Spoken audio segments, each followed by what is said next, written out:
Darnell Beaumont was 44 years old, and until the day he came home from a 3-week job site in Tennessee, he thought he had a solid marriage.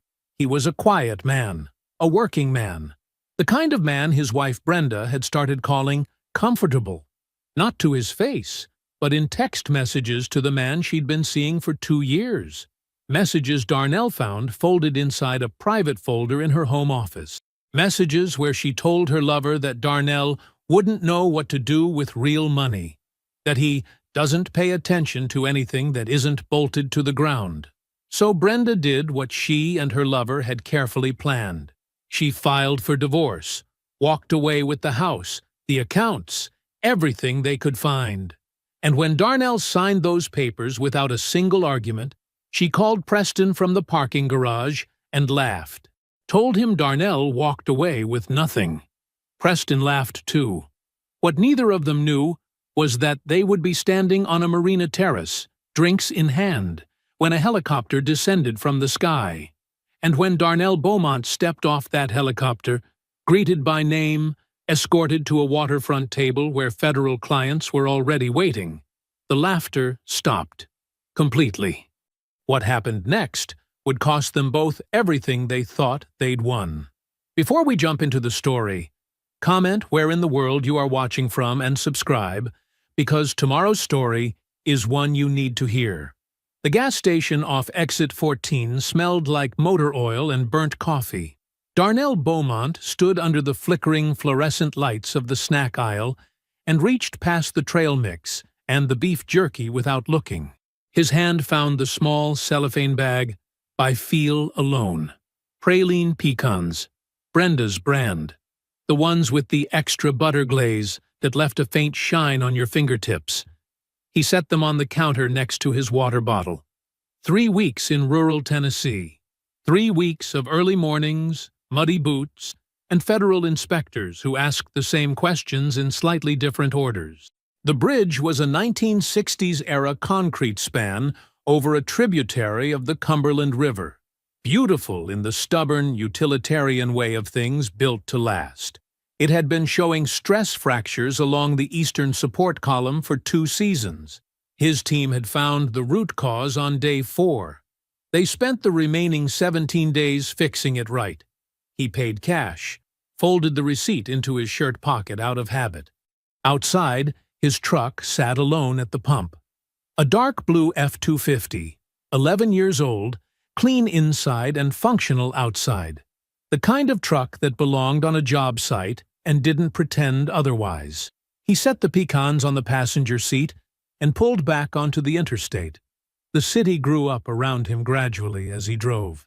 First the billboards and the big box stores, then the neighborhoods tightening, streets getting familiar. He passed the church on Delmore Avenue, where he'd been baptized at 11 years old. Past the lot where Mr. Henley's hardware store used to be before a CVS took its place. He knew every block the way you know a person, not from study, but from years of simply being near them. He turned into their subdivision at 6:30. The evening was warm and soft, the kind that follows a good April rain. Brenda's car was in the garage. That part was normal. Darnell pulled his truck in beside her sedan, cut the engine, and sat for a moment the way he always did after a long drive, letting the quiet settle before he moved into it. He grabbed his duffel from the back seat, picked up the praline pecans, pushed through the door into the kitchen. The house was too still. Not empty still, just held breath still. The kind of quiet that has a shape to it. The kitchen was clean, which was normal. The pendant lights above the island were on low, which was normal. The Williams-Sonoma catalog was spread open on the counter. Normal. Brenda had a subscription she never canceled and never read past the first 10 pages. But the charger plugged into the outlet beside the refrigerator was not normal. Darnell set the pecans down on the counter and looked at it without touching it. A white block charger, USB-C. Brenda used USB-A, always had. She complained every time a new phone required her to buy new cables. This wasn't her charger. The brand name on the side was one he recognized from a competitor's product line. A man's brand, if brands could be said to belong to genders, which they couldn't, but the size of it, the way it sat in the outlet like it lived there, told him something. He moved his eyes to the sink. One mug on the drying rack, white ceramic, thin rim, a half-moon of lipstick on the edge, coral pink, almost terracotta. Brenda wore plum. She had worn plum since the year they got married. She bought the same shade in bulk because she hated the process of finding a new one. Darnell looked at the lipstick mark for exactly 3 seconds. Then he moved his gaze to the catalog on the counter. Something was tucked under the front cover. The corner of a printed page, folded once. He lifted the catalog with 2 fingers, just enough to see it clearly without disturbing the position of anything. A travel itinerary, printed from an email, the font small and neat. A Savannah Inn he recognized. A boutique property on the river, the kind that got written up in Southern Living.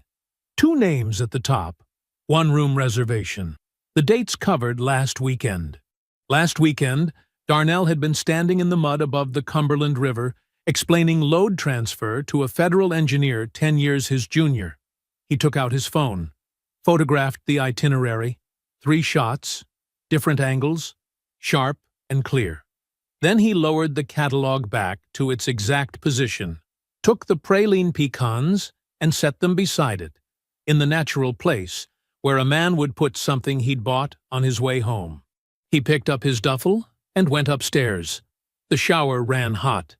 He stood under it for a long time, not thinking.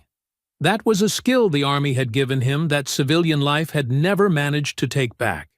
When the information was incomplete, you did not run projections. You waited. You collected. You let the structure reveal itself before you put any weight on it.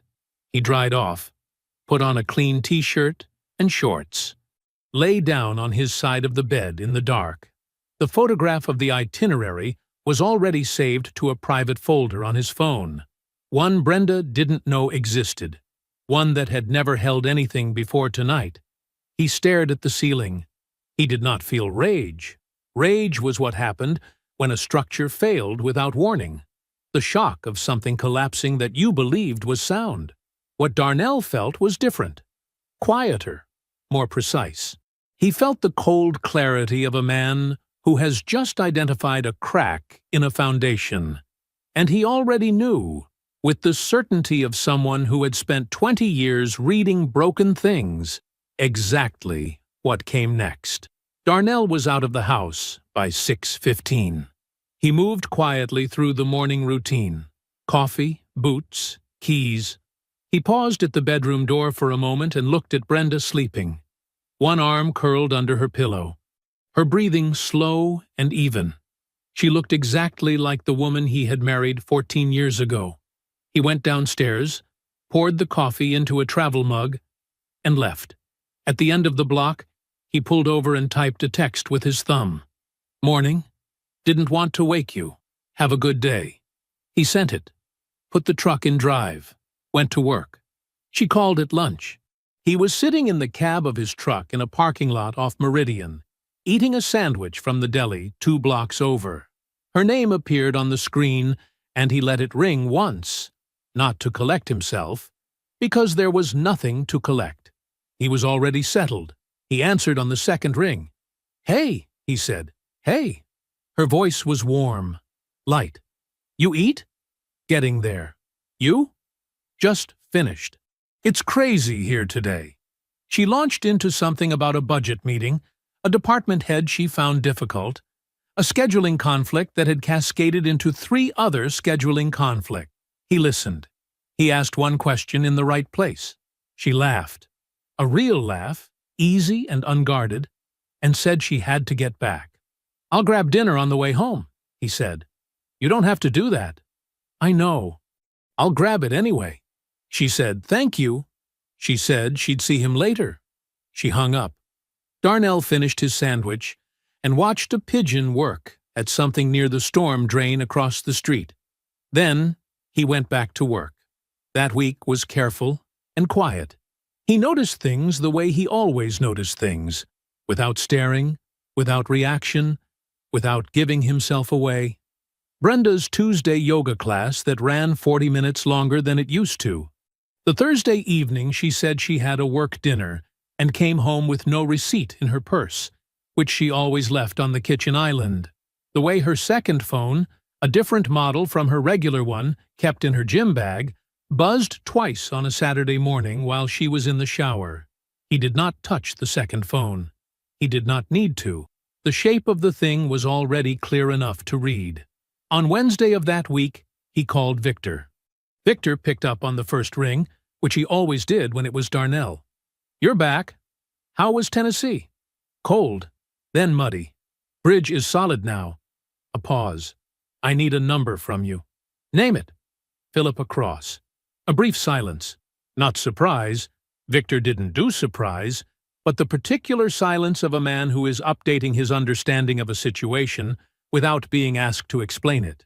"Don't ask yet," Darnell said. "Wasn't going to," Victor said. And he wasn't. That was the thing about Victor. 22 years of friendship had taught him that Darnell said exactly what was needed and nothing more, and that the appropriate response to that was exactly the same. "I'll text you the number in 5 minutes. Appreciate it."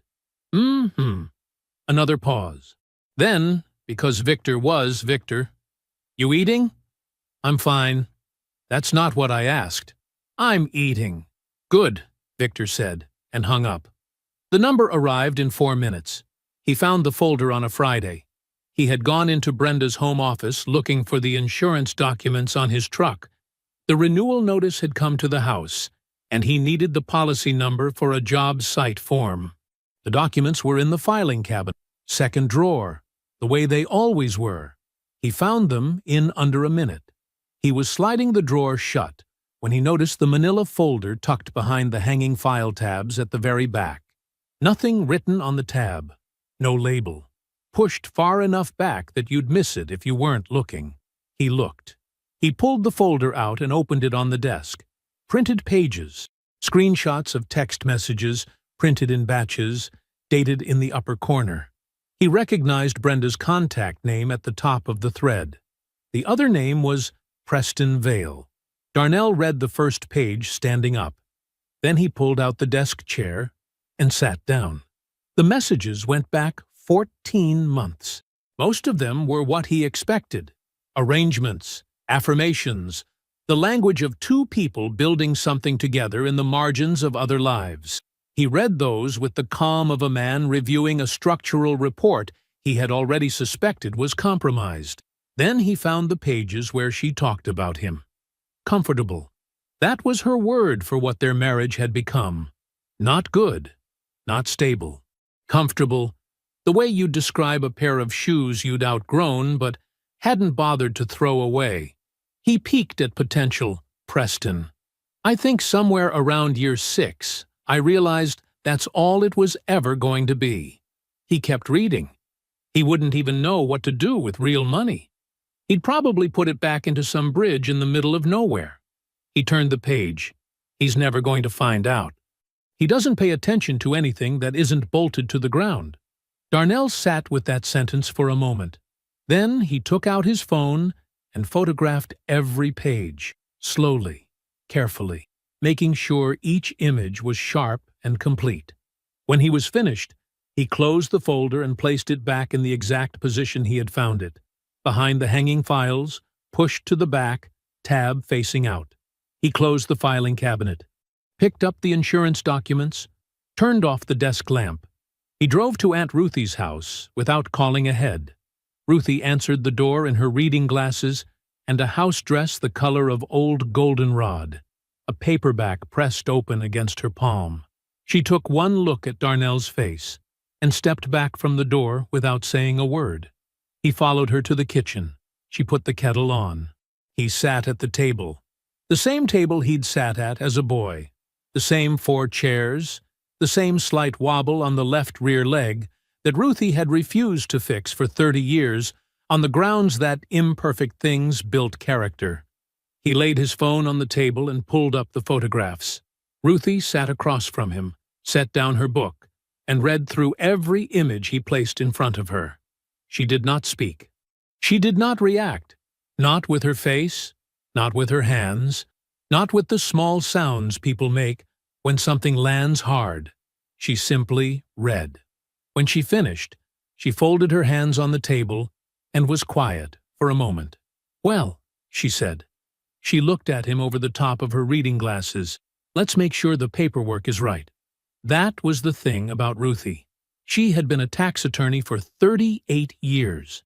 She had spent 4 of those decades watching people, good people, careful people, lose things they should have kept because they trusted the wrong structures at the wrong time. The structure she had built for Darnell was different. It had started years ago, after a commercial client stiffed him on a major contract, a $280,000 job completed in full, invoiced correctly, and simply never paid. The client dissolved the LLC, took the assets sideways into a shell company, left Darnell holding nothing but legal fees and a lesson. He had driven to Ruthie's then, too, sat at this same table. She had listened, and then she had said, "We're going to build this so it can't happen again to anyone." She had helped him structure Beaumont Infrastructure Solutions through a revocable trust, established before the marriage, documented to the day. On paper, the marital estate was what it appeared to be. A modest house, joint accounts with a respectable balance, a small investment portfolio. Reasonable, believable, the kind of picture a man like Darnell was supposed to have. The rest, the contracts, the firm's equity, the federal portfolio, all $4.2 million of it, lived inside a structure that predated Brenda Beaumont by 3 years, legally unreachable, thoroughly documented, and completely invisible to anyone who didn't know where to look. Ruthie had not built it out of suspicion toward Brenda. She had built it out of knowledge about the world, the specific knowledge of a woman who had spent decades watching careful people lose careful things, and who had decided her nephew would not be among them. Tonight, sitting across from him at the kitchen table, she pulled her legal pad from the drawer she always kept it in and uncapped her pen. "Tell me everything," she said. "In order. Don't leave anything out." He did. She wrote, and by the time the kettle had gone cold and the kitchen light outside had shifted from gold to gray, the paperwork was not just right. It was airtight. He drove home as the last of the sun dropped behind the tree line. Philippa Cross's number was saved in his phone. The photographs were in the private folder, alongside the itinerary from the first night. Ruthie's notes were in Ruthie's drawer, where only Ruthie would find them. He pulled into the driveway and sat in the truck for a moment, the engine ticking as it cooled. The praline pecans were still on the passenger seat. He looked at them. Then he left them. He got out of the truck, went inside. Brenda was in the kitchen, the television on low in the other room, something that smelled like garlic and butter on the stove. She turned when she heard him come in and smiled. Easy, warm, completely unguarded. "Perfect timing," she said. "I was just about to call you." Darnell set his keys on the hook by the door. "Smells good," he said. And he meant it. Because he was, at his core, a man who noticed the real things, the good ones as well as the broken ones. He had always been that way. It had never been weakness. He washed his hands at the kitchen sink and asked her how her day was. She told him. He listened. Brenda filed on a Tuesday. The papers arrived at Darnell's office by process server at 10:47 in the morning. The man at the door was polite, professional, gone in under 60 seconds. Darnell signed for the envelope, thanked him, and closed the door. He sat at his desk and read every page. Not quickly. Not with the controlled skim of a man bracing against the content. He read the way he read structural reports, methodically, completely, noting every figure and every claim. The house, the joint accounts, the modest investment portfolio, the personal property itemized in a numbered list that confirmed what Darnell had always known. Brenda had done her homework on exactly the right things, in exactly the wrong places. When he finished, he set the papers down and called Philippa. She picked up on the second ring. "It came," he said. "I know," Philippa said. "Her attorney called my office this morning. We're on file." A brief pause. Precise. Unhurried. "How do you want to proceed?" "The same way we planned." "Then I'll have everything ready. You won't need to bring anything to the table." "Good," Darnell said. He hung up, straightened the papers into a clean stack, slid them into the envelope, and placed the envelope in the top drawer of his desk. Then he pulled up the site plans he had been reviewing before the knock at the door and got back to work. What Darnell did not know, but would learn later, from Tamara, over coffee at a diner neither of them usually frequented, was that Brenda had not filed impulsively. She had been careful, deliberate. Preston had arranged it. He had a private attorney, a careful man who knew how to research a marital estate without leaving obvious footprints.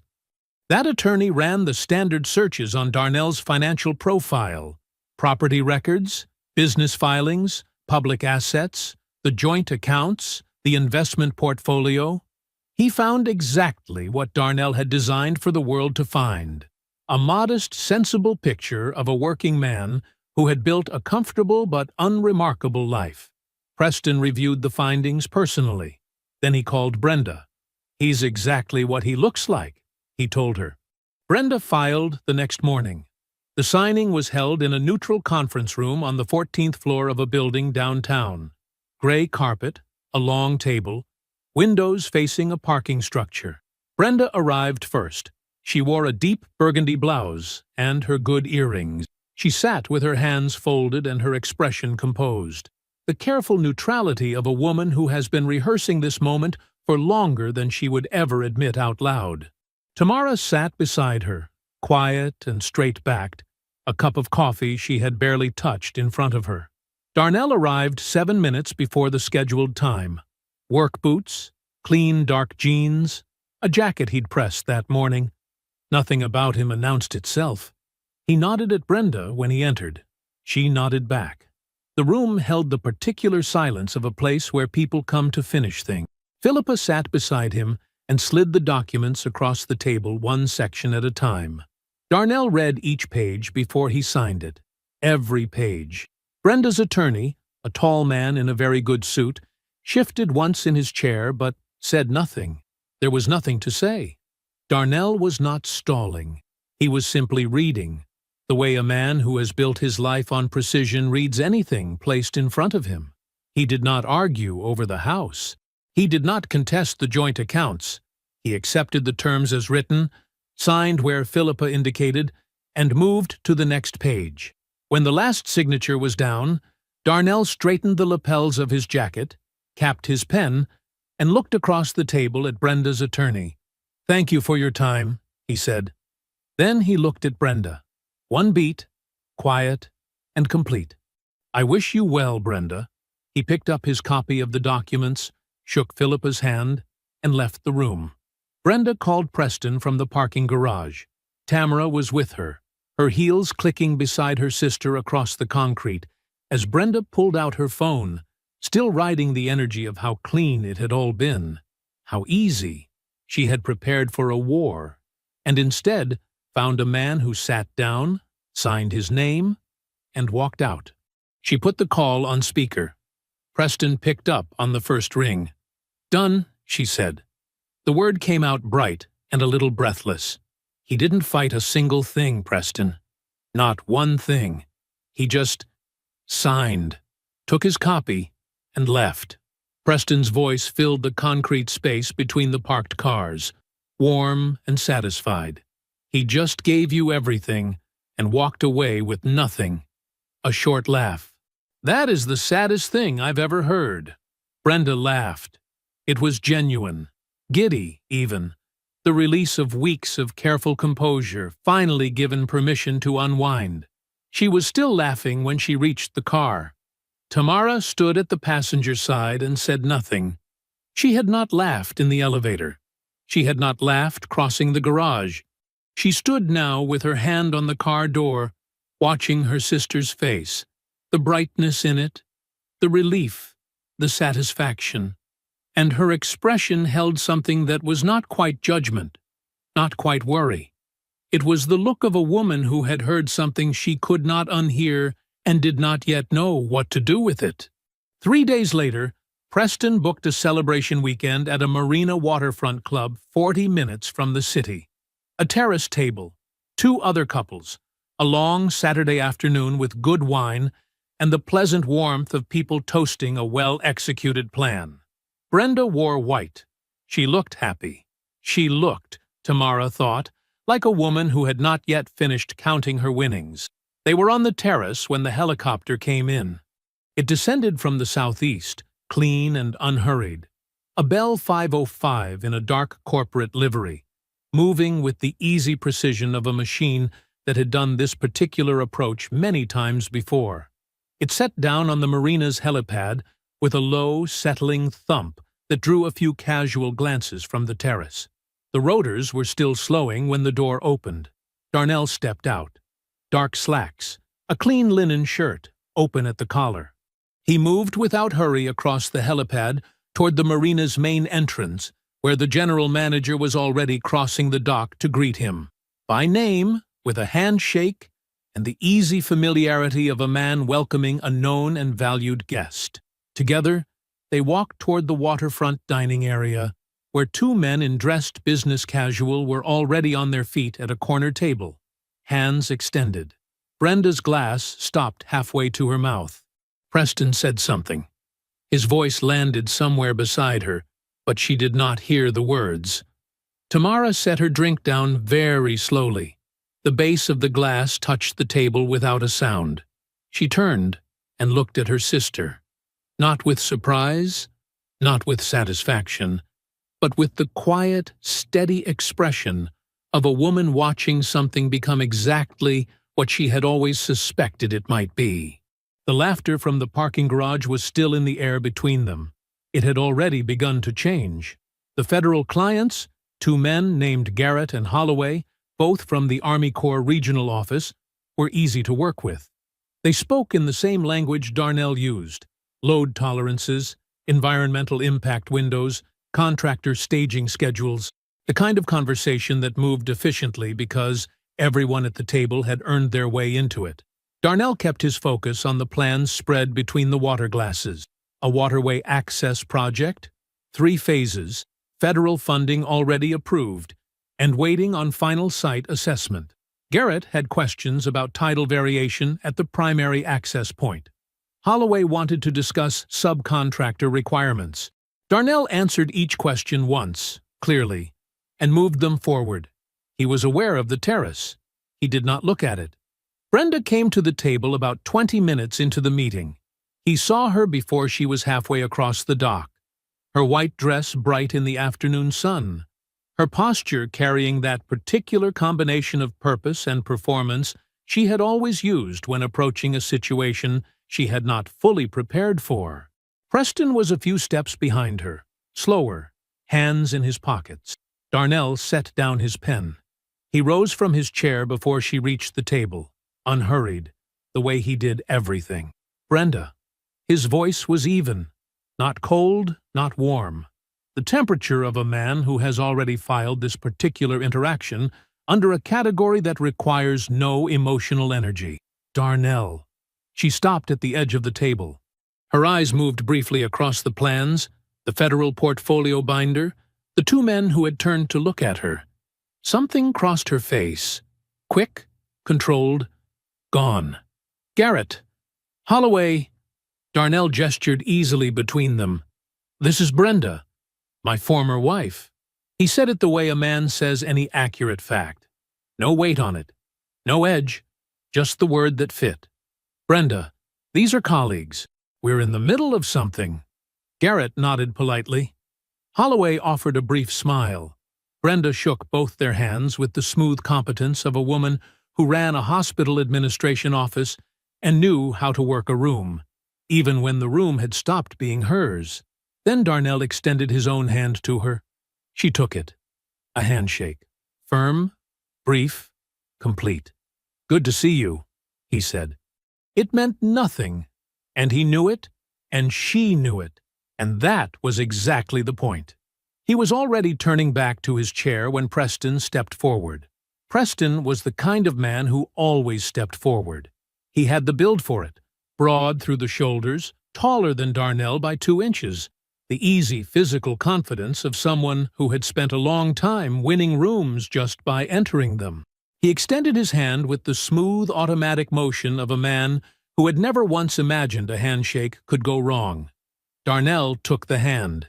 He held it 1 beat past where comfort lives. Not long enough to be a scene, long enough to be a statement. His eyes stayed level with Preston's. No anger in them, no heat at all. "I know who you are," Darnell said, quietly, just the two of them inside it. Then he released the hand, turned back to the table, and sat down. "Sorry about that," he said to Garrett and Holloway, pulling the plans back toward him. "You were asking about the tidal variation window." Garrett cleared his throat and picked up exactly where they had left off. The meeting ran another 40 minutes. Darnell walked the 2 men back to the marina's main dock when it concluded, shook their hands in the easy way of people who will work together again and know it, and watched their car pull out of the lot. Then he crossed back to the helipad, spoke briefly with the pilot, and climbed aboard. The Bell 505 lifted clean and turned southeast. He did not look down at the terrace as it fell away below him. Tamara drove home alone. She had told Brenda she had an early morning. It was true, but it was not the reason she left. She sat in her apartment that evening with the television on and the volume low and the image of Darnell stepping off that helicopter running quietly through her mind on a loop she could not find the switch for. The easy walk, the marina manager crossing the dock to meet him, the 2 federal men already on their feet. She thought about the parking garage. She thought about her sister's voice on that speaker call. Bright and giddy, he didn't fight a single thing. And the way Preston's laugh had bounced off the concrete walls. She thought about every word Brenda had ever used to describe Darnell to her. Comfortable, piqued, a good man, just not a big one.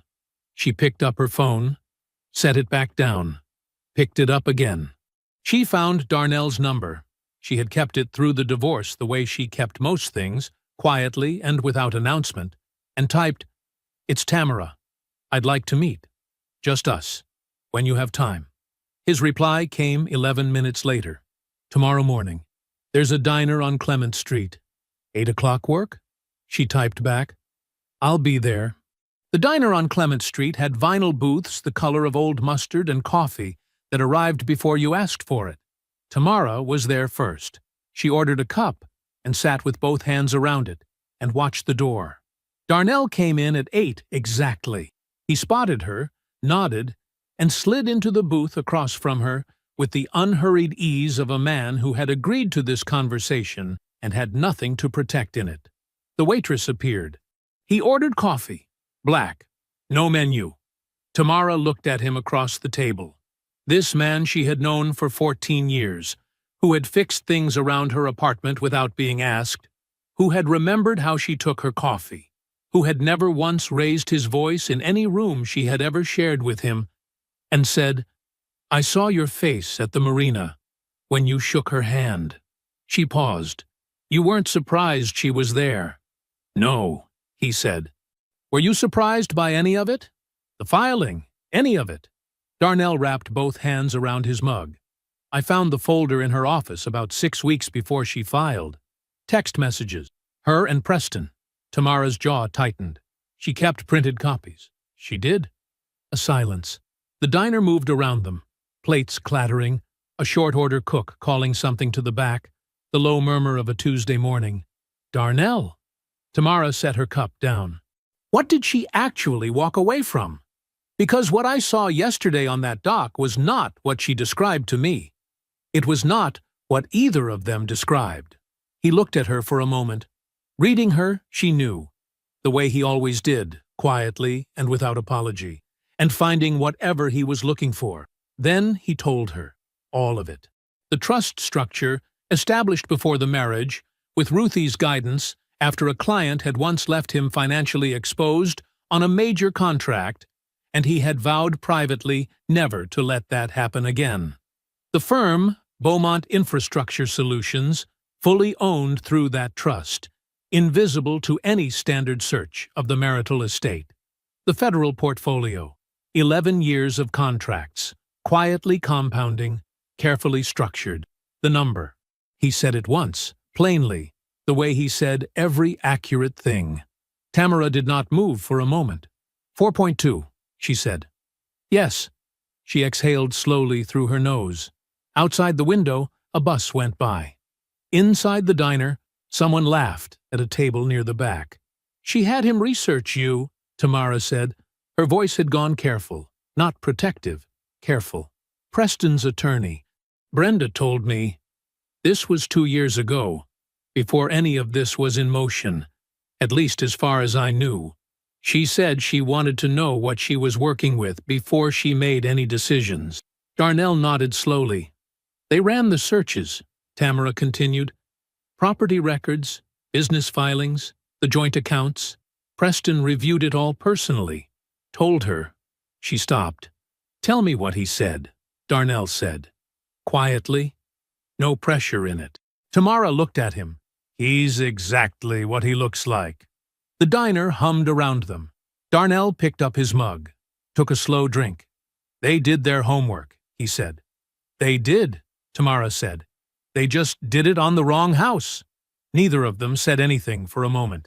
Then Tamara looked across the booth at him. Really looked, the way she had not allowed herself to fully do since the marina, and said quietly, she was so sure. Darnell nodded once. I know, he said. That's what I was counting on. Tamara held his gaze for a beat. Then she reached for the check, her half of it, set her money on the table and slid out of the booth. Darnell watched her walk to the door and out into the morning. He finished his coffee slowly, set the mug down, looked out the window at the street where the day was going about its business, indifferent and complete. Then he left the tip, buttoned his jacket, and headed back to the office. The call came on a Thursday morning. Darnell was at his desk reviewing load calculations for a drainage project in coastal Alabama when his cell lit up with Victor's name. He picked up on the second ring. Got an interesting one, Victor said. A man called the main office line this morning. Preston Vale, real estate developer. Said he's interested in exploring a potential partnership. Wants a sit-down meeting. Darnell said nothing for a moment. Outside his office window, the city was doing its regular Thursday business. Traffic moving, a delivery truck idling at the corner, pigeons working a crack in the sidewalk with great seriousness of purpose. Except the meeting, Darnell said. A beat of silence from Victor's end. Then, Yep, thought so.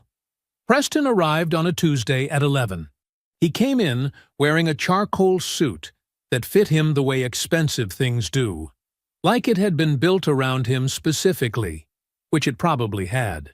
A watch that caught the lobby light. Shoes with the kind of quiet shine that requires regular professional attention. He walked through the front door of Beaumont Infrastructure Solutions the way men like him walked into rooms they expected to own. Shoulders squared, pace measured, chin up just enough. Then he stopped. Not obviously. Not in a way that announced itself. But Darnell, watching through the glass panel beside the conference room door, saw it. That almost invisible pause as Preston took in the staffed reception desk. The framed federal project certificates lining the far wall, the size of the floor plate, the 3 people who crossed the lobby in the 40 seconds it took for him to check in. He recovered fast. Credit where it was due. Preston Vale knew how to recover. He was smiling by the time the receptionist walked him back to the conference room. Full warmth, easy confidence. The performance of a man who had seen this kind of office before and was perfectly comfortable in it. Darnell was already seated when Preston entered. Victor stood near the window, portfolio in hand, and nodded once. They shook hands. Preston sat. He opened his pitch the way a man does when he's been practicing it.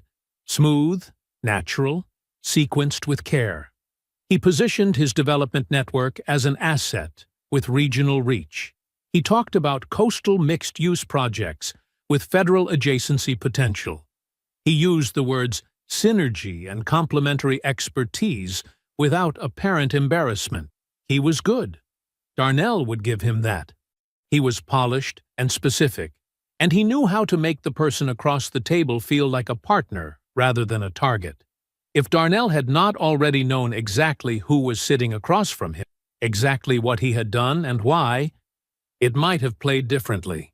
But he did know. So he sat, and he listened. And he let Preston build the whole thing up brick by brick without touching a single one. When Preston finished, he leaned back slightly and let the pitch land in the silence. A move designed to feel confident, but was actually a question. Darnell nodded slowly. "I appreciate the time," he said, "and I can see what you're building toward. But it's not the right fit for us right now. Our federal project load has the firm committed through the next 2 fiscal years minimum, and any partnership we'd consider at this stage would need to align with that pipeline in ways I don't think your current portfolio maps to." He said it warmly. He said it with the complete finality of a closed door. "I hope you find the right collaboration."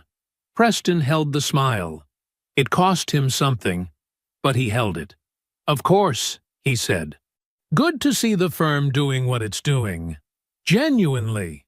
He stood, gathered his materials. Darnell stood with him, and they shook hands again, and Darnell walked him 2 steps toward the door. Then, without inflection, without pausing, in the same register he had used to discuss tidal variation windows and drainage gradients, "I'll give Brenda your best." Preston's hand was already reaching for the door handle. He didn't stop, but something in his shoulder changed, a fraction of a degree, barely visible. He left without looking back. Victor closed the conference room door and set a folder on the table. Neat, tabbed, thorough, the kind of file that said standard practice on the outside, and "I've been waiting for this meeting on the inside." "Due diligence," Victor said simply. "Pulled it before we confirmed the meeting." Darnell opened it. The Bentley was leased. That was the first page, and it was the least surprising item in the folder. The development firm was carrying $2.3 million in deferred debt against a rate environment that had been climbing for 14 months. 2 former business partners had active civil suits filed against Preston for misrepresentation of investment value. A third had retained counsel the previous month, his calculation about the cost of pursuing Preston apparently having recently changed. Then the item Victor had flagged in the margin with a single small check mark. Preston had been courting 2 regional investors, Gerald Whitmore and Arthur Fenn, for the better part of a year. Their capital commitment was not a growth opportunity for Preston. It was the load-bearing wall. Without it, his primary lender's covenant clause triggered an automatic portfolio review.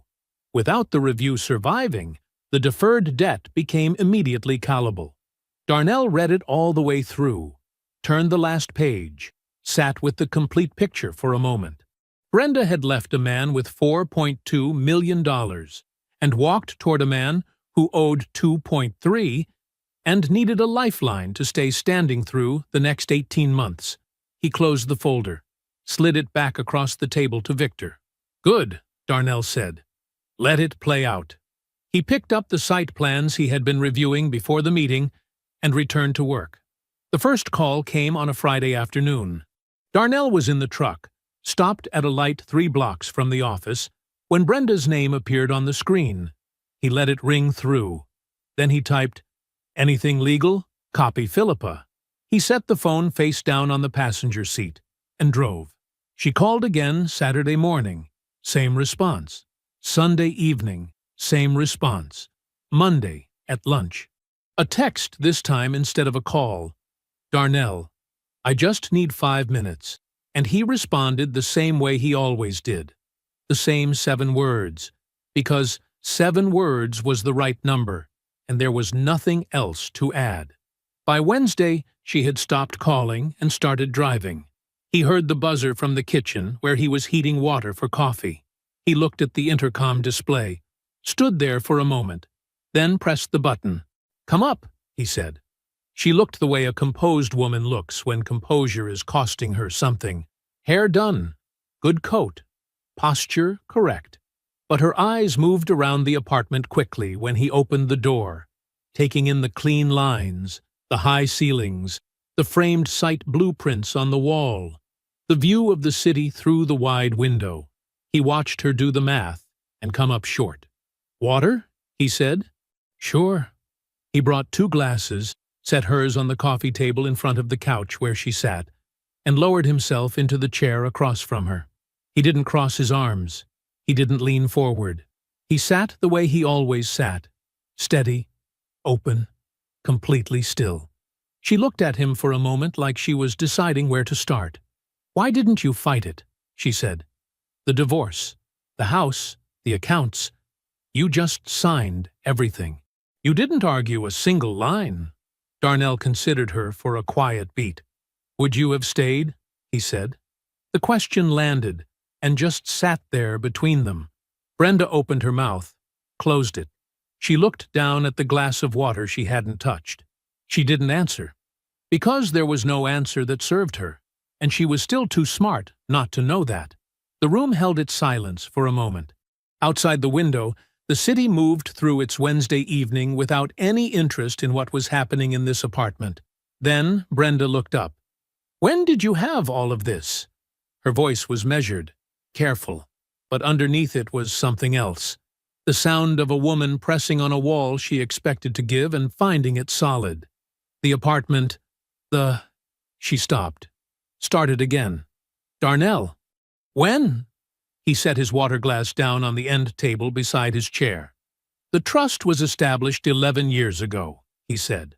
"Beaumont Infrastructure Solutions has been operating under it since the beginning. The federal portfolio built over time. The first major contract came in about 9 years back. The firm's been growing every year since." Brenda stared at him. 11 years, she said. 11 years! The word 11 moved across her face like a current. He could see her doing what she always did, calculating, recalibrating, running the numbers backward through time. 14 years of marriage. 11 years of this existing inside it, invisible to her. "I don't understand," she said. "We shared. I thought I knew." She stopped herself, pressed her lips together. "Why didn't you tell me?" "I never hid it from malice," Darnell said. His voice was the same as it had been since she walked through the door, even unhurried, no heat in it anywhere. "I built it the way I build anything. Load-bearing structure goes into the foundation. You don't leave it exposed at the surface where weather can reach it. A client stiffed me early on. Big contract. Walked away clean. Ruthie helped me make sure it couldn't happen again." He paused. "I wasn't building it against you. I was building it right." Brenda's jaw tightened slightly. "And you never thought to tell me." "You never asked what I was building," he said. "You decided what I was worth, and you stopped looking." That landed. She looked away toward the window. He let the silence sit for 3 full seconds. Then he spoke, not loudly, not sharply, in the same quiet register he'd used for the entire conversation. "You spent 2 years planning your exit, Brenda. I spent 11 years building mine." He held her eyes when she turned back to him. "You just left first." Something crossed her face that was not quite grief and not quite anger, and was probably, underneath everything, recognition. The specific recognition of a woman who had done everything right, researched, planned, executed, filed, and was only now understanding that every single step had been taken on a blueprint with a column missing. There was no argument available to her. She had checked his finances. Preston had checked his finances. They had been thorough and careful and completely certain. The room was quiet for a long moment. Then Brenda stood. She picked up her bag from the cushion beside her. She looked at him once, briefly, without readable expression, and walked to the door. She did not say anything. She pulled it open, stepped through, and was gone. Tamara was parked at the curb in the gray sedan, engine idling. She saw Brenda come through the building's front door and watched her cross the sidewalk. One look at her sister's face was enough. She said nothing. She put the car in drive.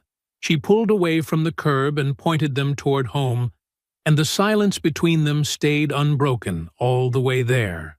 The kitchen smelled like it always had.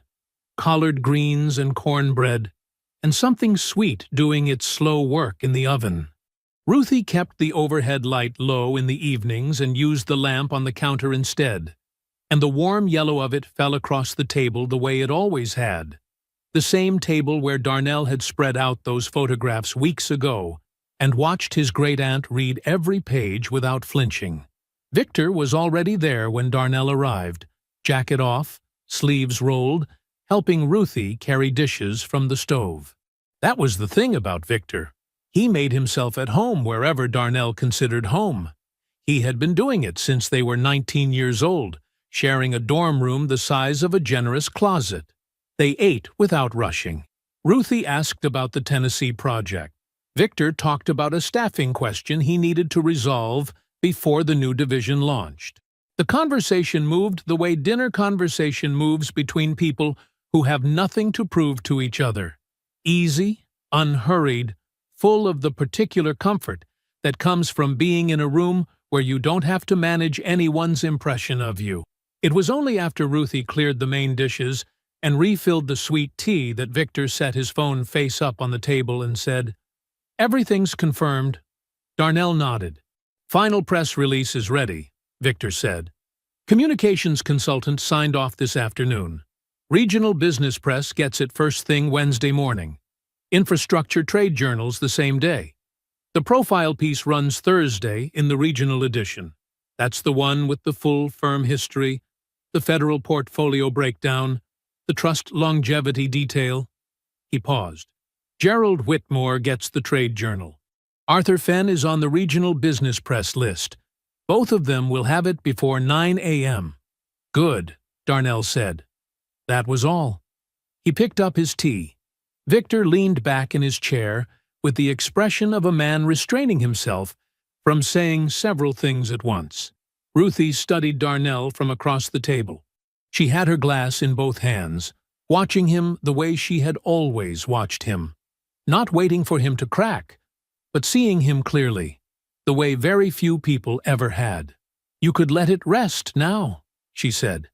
Darnell met her eyes. "I have." She held his gaze for a moment. Then she looked at Victor. "He just wants to watch the last piece fall," Victor said. He was not quite smiling, close to it.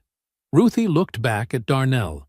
Her expression didn't change, but something in it sharpened slightly. The look of a woman who has known someone long enough to call the difference between two things that resemble each other. "That's not letting go," she said. Darnell was quiet for a beat. Then the corner of his mouth moved. "No," he said. "That's engineering." Ruthie held the look on him for one more second. Then she made a small sound that was not quite agreement and not quite argument, and lifted her sweet tea and drank. Victor looked at the ceiling briefly, like a man offering quiet thanks to no one in particular. The announcement was not an attack. That was the thing Darnell had been clear about with himself from the beginning. The $38 million contract was real. The largest federal waterway restoration project Beaumont Infrastructure Solutions had ever been awarded. The result of a proposal that had taken 14 months and an engineering team working at a level of precision that left no room for doubt. The work was the work. It had always been the work. Making it visible was simply the last act of an honest record. What Gerald Whitmore and Arthur Fenn did with that record, what they remembered when they read Darnell's name and his photograph and the clean documented history of a firm they'd been told didn't scale, that was not something Darnell had engineered. He had simply made sure the truth was loud enough to reach the same rooms as the lie. The rest would take care of itself. It already was. Ruthie walked him to the door after dinner. Victor was still at the table, finishing the last of the bread with the ease of a man who knew he was always welcome for the leftovers. At the door, Ruthie took his hand. She didn't say anything. She just held it for a moment, firm, brief, the grip of a woman who had been steady for him since before he knew he would need steadiness. And then, let go. He drove home through the city, the same streets he had always known, quiet now at this hour. His phone lit up on the nightstand at 10:47. Victor. He opened the message. The final press release draft, clean and complete, Darnell's name and photograph at the top, the contract number and scope below it, the firm's full federal history laid out in plain, factual language that required nothing from anyone except the willingness to read it. Darnell read it through once. Then he typed, "Approved," sent it, set the phone down. He turned off the lamp, lay back. For the first time since that night in the dark, with the ceiling above him and the photograph already saved to a private folder on his phone, the quiet inside him matched the quiet of the room. He was asleep before midnight. He did not wake until morning. Victor's text came in at 7:04 a.m. "It's out." Darnell read it, set his phone face down on the desk, and went back to the Gulf region site plans spread across his drafting table. There was a tidal access question on the Coastal Corridor project that needed resolving before the next site visit. He circled the section, made a note in the margin, and kept working. Outside his office window, the city was doing what it always did at that hour. Buses running, delivery trucks double-parked, the ordinary machinery of a Wednesday morning moving through its motions with complete indifference to what had just gone live in every regional business inbox from here to the coast. That was fine with Darnell. He had never needed the world to move differently.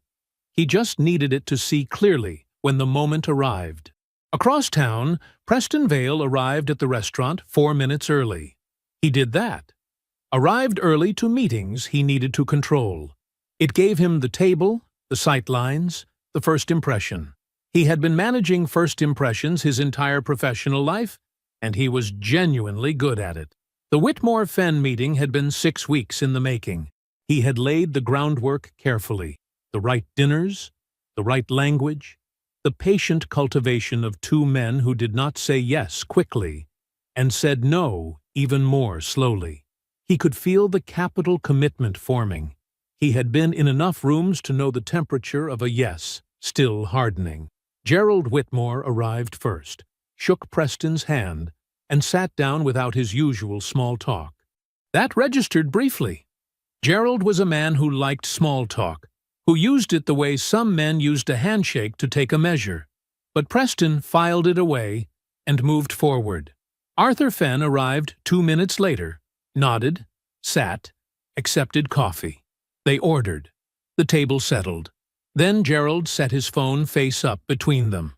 He didn't say anything. He didn't gesture toward it or offer any framing. He simply placed it on the white tablecloth and left it there, the way a man sets down a document he expects to speak for itself. The screen showed a profile piece from the Regional Business Journal. At the top, a photograph. Darnell Beaumont, standing in front of a federal waterway site, hard hat in hand, relaxed in the way of a man who belongs in the landscape completely. Below it, a headline. Below that, a number. $38 million. Preston looked at the screen for one moment. Then he looked up. Arthur was reading. He read the full thing, slowly, with the unhurried patience of a man who charges his attention at a rate that reflects its actual value. When he finished, he looked up at Preston. "You said something at the Hargrove dinner," Arthur said. His voice was even and without accusation. He might have been reading a site survey. The kind of guy who's good with his hands but doesn't scale. Preston opened his mouth. "That was March," Gerald said. "This firm has been running federal contracts for over a decade." He glanced at the phone. "This particular contract has been in proposal development for 14 months. He picked up his coffee cup, held it in both hands, and looked at Preston with the measured patience of a man who had already finished the calculation. Which means, when you said it, you either didn't know, or you did. The distinction was not subtle. In this world, not knowing was incompetence. Knowing and saying it anyway was something else. Something that ended conversations, retracted handshakes, triggered the quiet, industry-wide phone calls that never left a record, but always left a result. Preston had lived in this world long enough to understand exactly what was being said without being said. He reached for the version of himself that had always been able to talk his way back to level ground. He felt it there. The pivot, the reframe, the practiced warmth that had walked him out of tighter rooms than this one. He began to speak. Gerald raised one hand. Just slightly. Just enough. Preston stopped. The table held a silence that lasted no longer than 3 seconds and felt considerably longer. "We appreciate the time," Gerald said. He and Arthur stood. They shook Preston's hand. Brief, correct, the specific courtesy of men whose decision had already been made before they arrived. Then they walked out of the restaurant together, neither of them looking back. Preston sat alone at the table for a long time.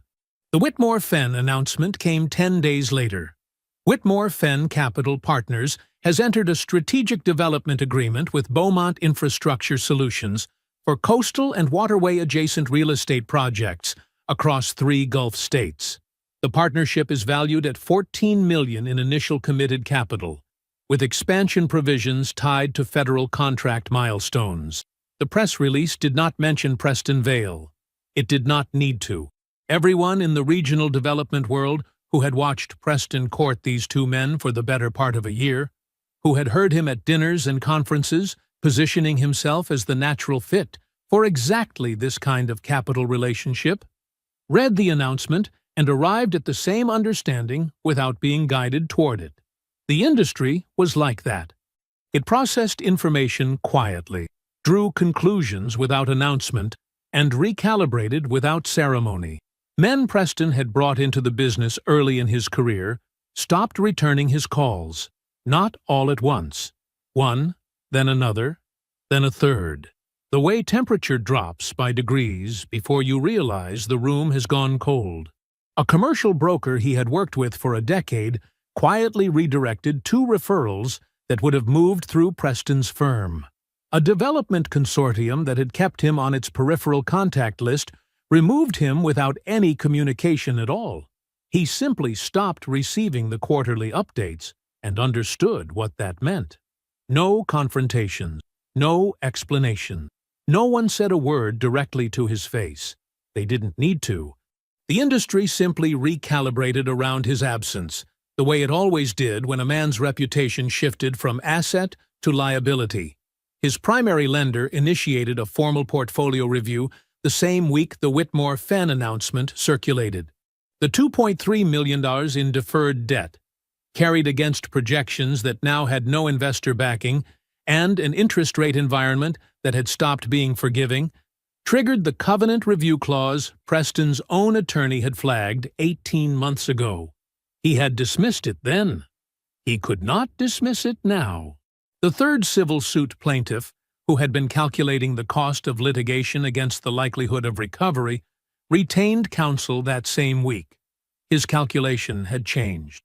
Preston was no longer a difficult target. He was a retreating one. His firm did not collapse. It listed.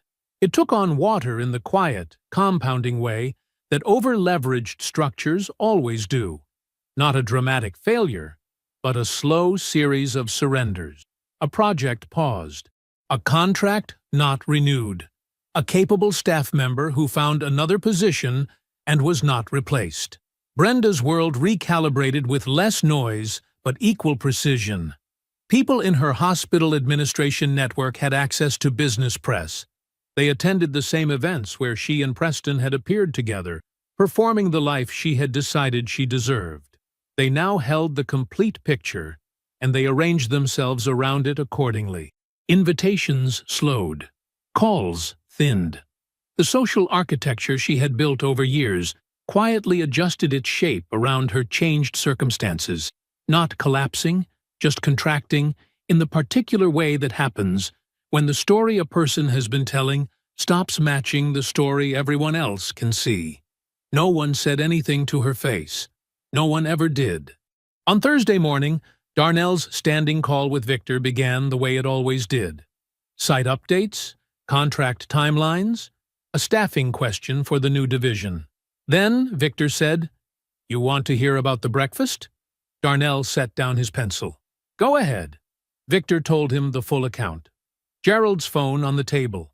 Arthur's precise recollection of Preston's exact words at the Hargrove dinner in March.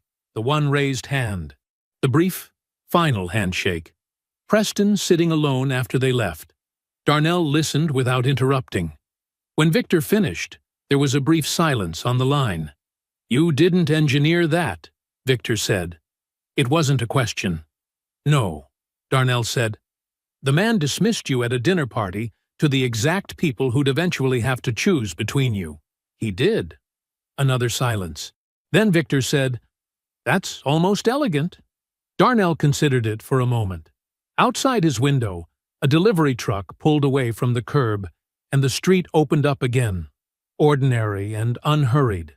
"No," he said finally. "That's just what happens when you build something real. Eventually, people can see it, and then they can see everything next to it." He ended the call, picked up his pencil, returned to the site plans. The call came down from the front desk at 2:14 on a Saturday afternoon. Darnell was at his kitchen table with a set of Gulf region survey maps and a cup of coffee that had gone lukewarm. His phone buzzed once. He read the message from the front desk attendant. "A Mr. Preston Vale is in the lobby and is asking if you have a moment," and set the phone face down on the table. He sat with it for exactly as long as it took to finish the coffee. Then he put on his shoes and took the elevator down. The lobby was clean and quiet in the way of a Saturday afternoon. The front desk attendant at his post. A woman near the mailboxes sorting through envelopes. Afternoon light coming through the glass entrance doors in long, pale rectangles across the floor. Preston was standing near the seating area by the window. He was dressed well. Dark slacks, an open collar, the kind of casual that takes effort. He looked like a man who had decided on the way over that composure was the only card he had left to play, and had committed to it fully. He saw Darnell step off the elevator and move toward him with his hand already extended. Confident, practiced, the walk of a man who had talked his way through difficult rooms before and expected to do it again. Darnell shook his hand. Then he gestured toward the seating area by the window. 2 chairs, a low table, a clear sight line to the front desk, and sat down. Preston sat across from him. He glanced briefly toward the elevator, toward the stairwell, the reflexive read of a man accustomed to assessing which direction a room opens. Then he settled, leaned forward with his elbows on his knees, and looked at Darnell with the focused sincerity of a man delivering a presentation he has rehearsed. "I'll be straight with you," Preston said. "I know the timing on this is unusual, but I think you're a man who appreciates directness." Darnell said nothing. He simply watched. "What you've built is real," Preston continued. "The federal portfolio, the Whitmore-Fenn partnership, that's serious work. And I think a man at your level, moving into Gulf state development, could use someone who knows that regional landscape the way I do. The relationships I have down there took years to build." He paused for a beat, let the offer breathe. "I'm not here about anything else. This is a business conversation. I think there's something worth exploring, if you're open to it." He finished, and sat back slightly, confident, waiting. Darnell let the silence run for a moment. He looked at Preston the way he looked at site surveys, without hurry, without visible reaction, reading the full structure before saying anything at all. Then he leaned forward. He spoke quietly enough that Preston had to lean in to hear it. "I know about the civil suits," Darnell said. "I know about the deferred debt. I know about the Bentley." He held eye contact without blinking. "And I know exactly what kind of man tells a woman her husband is small while he's running on borrowed everything." Preston went completely still. The lobby sounds continued around them. The soft chime of an elevator, the front door opening and closing, the city doing its ordinary business on the other side of the glass. None of it touched the space between these two men. "You took something from me," Darnell said. His voice stayed level. No heat in it, no performance, just the plain shape of the truth, spoken cleanly. "But what you took was temporary, and what you gave her in return is going to cost her in ways neither of you budgeted for." He paused once. "That consequence is already in motion. I don't need anything else from you." Preston opened his mouth, closed it. There was nothing available to him. No pivot, no reframe, no version of himself that could walk back to level ground from here. The man sitting across from him had just laid out the complete architecture of Preston's situation. Debts, suits, leased car, borrowed image, and had done it in the same quiet, unhurried voice he might use to describe a load-bearing calculation. No anger, no satisfaction, just precision. Darnell stood. He extended his hand. Preston looked at it for a moment that lasted long enough to mean something. Then he stood and shook it. Darnell turned and walked to the elevator. He pressed the button and waited. The lobby held its quiet. At the elevator doors, just before they opened, he turned back once. He didn't speak. He didn't need to. He simply let the silence hold the full weight of everything that had just been said, and everything that didn't need to be. And then the doors opened, and he stepped inside, and they closed behind him. Preston stood alone in the lobby for a moment. Then he walked to the front entrance. The doorman held the door open with the smooth, practiced neutrality of a man paid to treat everyone the same, regardless of what he had just witnessed. The afternoon light hit Preston's face as he stepped outside. The city moved around him. Foot traffic, a bus pulling away from the stop across the street, two women laughing at something on a phone outside the coffee shop next door. All of it completely indifferent to him. He walked to a silver rental car parked at the curb. He unlocked it, got in, and sat there for a moment before starting the engine. The Bentley had already been returned. 14 months later, the Georgia coast smelled like salt and pine and the particular kind of clean that only comes from open water and morning air that hasn't been touched yet by the heat of the day. Darnell sat on the dock with his coffee and let it settle into him. The property was modest from the road, a clean wood frame house set back behind a line of live oaks, nothing that announced itself. But from the water, it opened up completely. The dock stretched out over a wide, still inlet. Marsh grass lined the far bank in long green rows. The sky was the pale, unhurried blue of a Sunday that had nowhere to be. Behind the house, the Bell 505 sat quiet on the grass pad, its rotors still. The site plans were spread on the weathered table beside him, held flat by a coffee mug and a river stone he'd picked up from a job site in Alabama 2 years ago and hadn't gotten around to putting down. He'd been reviewing them since before sunrise. The Gulf Region contract, Phase 2, coastal access infrastructure along 3 state lines, was moving exactly the way a well-engineered thing should move. On schedule. No surprises. Just the steady, methodical progress of a structure being built right. The $38 million federal waterway contract was in full execution. Victor had sent a project update Thursday. On pace. Client satisfied. Team solid. 3 sentences. That was how Victor communicated when things were going well. When things weren't going well, he called. He hadn't called. The Whitmore-Fenn partnership had expanded into its second phase the previous month. Gerald himself had flown down for the signing, shook Darnell's hand in the firm's downtown conference room, and said, "We should have found you sooner." Darnell had said, "You found me when you needed to." Gerald had laughed. It was a good laugh, the kind that comes from a man recognizing a clean truth. The foundation had funded its first 3 engineering scholarships. His grandmother's name was on the letterhead, on the certificates, on the small brass plaque mounted beside the door of the firm's conference room. 2 of the 3 recipients were the first in their families to attend college. He had read both of their application essays on a Tuesday evening at his kitchen table with a glass of water and no music on. He had not told anyone about that evening. Victor was building out a new division, infrastructure consulting for coastal municipalities, which was exactly the kind of steady, long-term work that compounded quietly over years and decades. Victor had called it boring money. Darnell had told him that was the best kind. Preston Vale's primary development firm had entered receivership 11 weeks ago.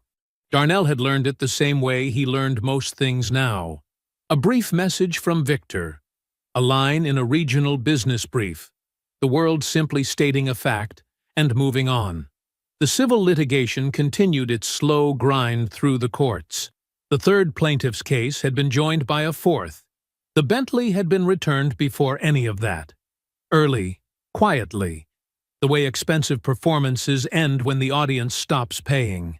Tamara had told him about Brenda and Preston without drama, the way she told him most things now, matter-of-factly, over the phone, with the tone of a woman reporting the weather. Preston had left when staying became unprofitable. Just like that. No scene, no confrontation. Simply gone. Brenda had not contacted Darnell since the afternoon she left his apartment in silence. He had not sought her. He held no active anger toward her. Anger was a load the structure didn't need, and he had learned a long time ago that the loads you carry by choice are the ones that bring a foundation down. Tamara called on Sundays, usually mid-morning. He always answered. At a charity gala for infrastructure education the previous month, in a ballroom full of people performing their generosity in black tie, Darnell had been standing near a window with a glass of water when a woman said, from beside him, "The acoustics in this room are doing something genuinely strange." He had looked over. She was looking up at the ceiling with the focused, slightly puzzled expression of someone actually trying to figure it out. Precise posture, dark dress, reading glasses pushed up on her head like she'd forgotten they were there. He had said, "Lateral deflection in the roof framing. The span is too wide for the support intervals." She had lowered her gaze from the ceiling and looked at him. Then she had laughed, not politely, but genuinely, the kind of laugh surprised out of a person, and said, "Okay. So, what would you have done with the support intervals?" Her name was Josephine. She was an architect, precise and unhurried in conversation, in a way that reminded him of the best engineers he had worked with, people who asked good questions and then actually listened to the answers. They had talked for 45 minutes. He had given her his card at the end of the evening. She had used it within the week. They had dinner twice since then, once at a quiet place near the waterfront, once at a restaurant she chose that turned out to have excellent sight lines and terrible acoustics, which she had pointed out before they sat down and which had made him smile. Now, Darnell folded the site plans into a clean rectangle and finished the last of his coffee. A pelican dropped from somewhere above him and landed on the dock railing with the effortless precision of something that knew exactly where it belonged. It settled its wings, tucked them flat, and stood there looking out at the water with complete authority. Darnell watched it for a moment. Then he picked up the plans, tucked them under his arm, and walked back toward the house, already thinking about the next project, the next structure, the next thing he would build that would outlast everything that had ever tried to make him feel small. I hope you enjoyed that one. Be sure to like the video and subscribe so you don't miss the next story. I've picked out 2 more for you that I think you'll really like.